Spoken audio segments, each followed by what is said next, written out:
et qui vous ouvre des perspectives, mesdemoiselles, c'est l'ouvrage de Spooner, « Les vices ne sont pas des crimes ». Plus exactement, ça nous ouvre des perspectives. Quand vous imaginez que ce que l'on veut faire avec vous sont des vices. Les vices ne sont pas des crimes. Écrit Lysander Spooner, c'est la société bourgeoise qui décide que telle ou telle chose sont des vices. Mais alors direz-vous, et nous revenons tout de suite à l'impôt, que sont les crimes?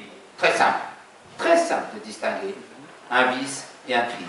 Un crime, c'est lorsque par la coercition, vous vous emparez de la propriété de l'autre. La propriété de son corps, tué, violé. La propriété de ses biens, volés. Alors que les vices ne sont pas des crimes. Pour vous montrer la violence, mais l'intérêt de Spooner, au pays de la liberté, qu'on le veuille ou non, je le dis et je l'affirme, pour faire écho me le fait qu'aux États-Unis, on peut écrire ce que l'on veut sur Internet, y compris les choses les plus ahurissantes et les doctrines les plus improbables et les plus baroques.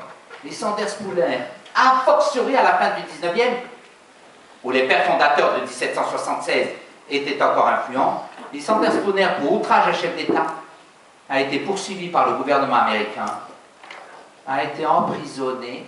Il avait fondé une entreprise de poste qui menaçait le monopole postal des hommes de l'État, et on lui a fait disparaître son entreprise pour installer le monopole postal.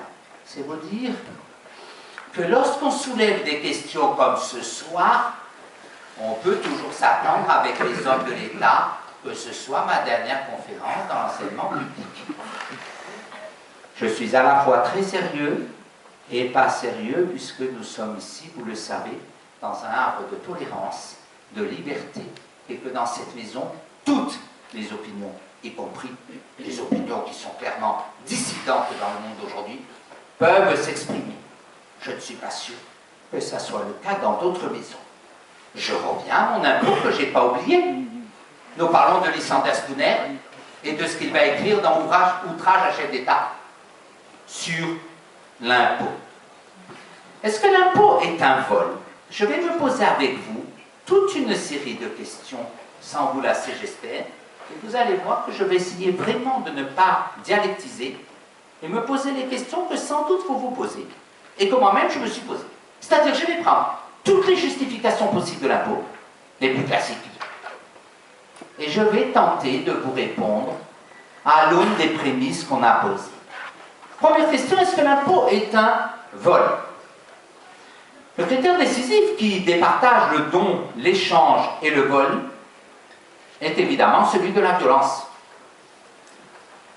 En ayant acquis le monopole de la violence légale et de la production du droit, après, je vous le rappelle, les juristes, avoir éliminé en plusieurs siècles tous les autres producteurs possibles de défense ou de protection ou de sécurité ou de production du droit. Les seigneurs produisaient du droit, l'Église produisait du droit. Les juristes, introduction historique au droit, l'une des choses les plus fondamentales que vous avez apprises et qui vous a peut-être étonné, c'est que pendant un millénaire, il y a eu concurrence des droits entre le droit du pouvoir royal, le droit des seigneurs, le droit de l'Église, le droit des marchands. Je reprends la phrase.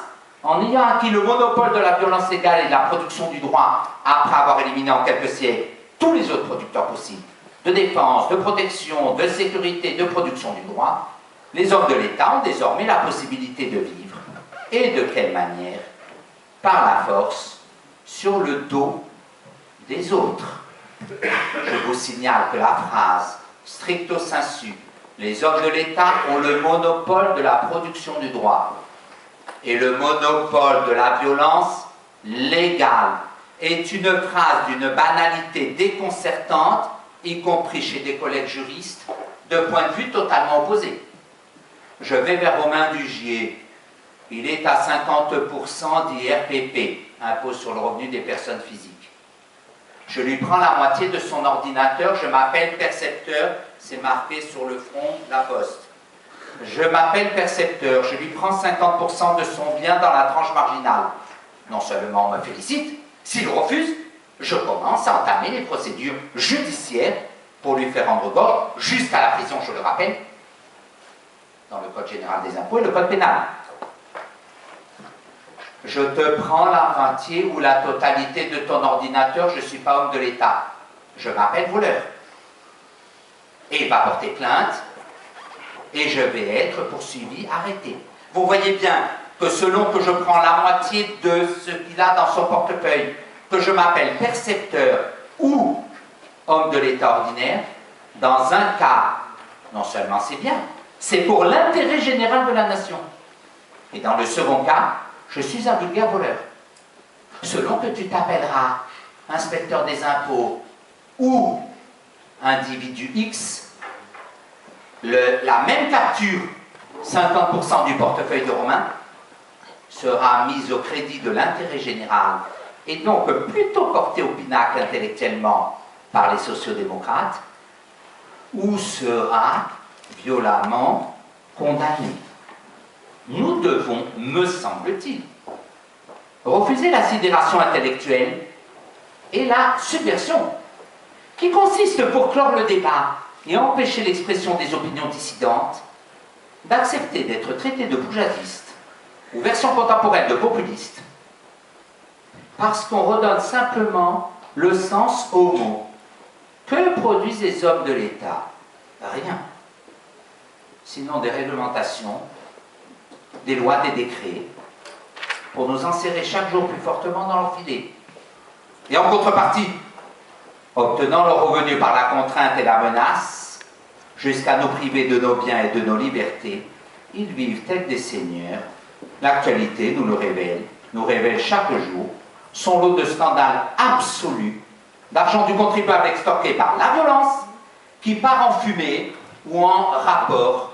Je n'aurai pas ici la cruauté de signaler Madame Boutin et ses merveilleux rapports sur les aspects sociaux de la mondialisation à 9 700 € par mois, ou de M. Martin Hirsch, et ainsi de suite. Ne tirons pas sur les ambulances.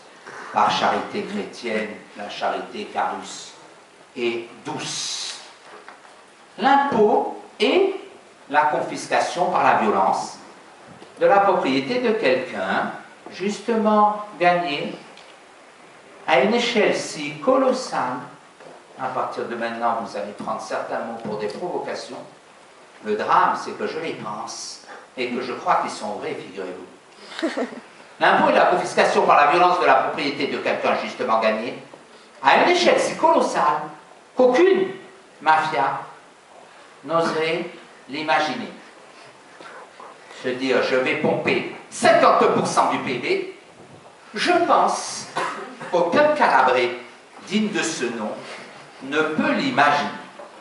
Mais vous allez voir, je vais prendre tous les arguments, vous en aurez d'autres sans doute, et je reconnaîtrai mes torts si j'ai mal raisonné. Mais je prends les arguments. Certes, l'État contre cette spoliation, et je sais que vous pensez tout de suite à ça, moi aussi, hein. Certes, l'État contre cette spoliation se veut l'agence de protection contre les atteintes à ma personne et à mes biens.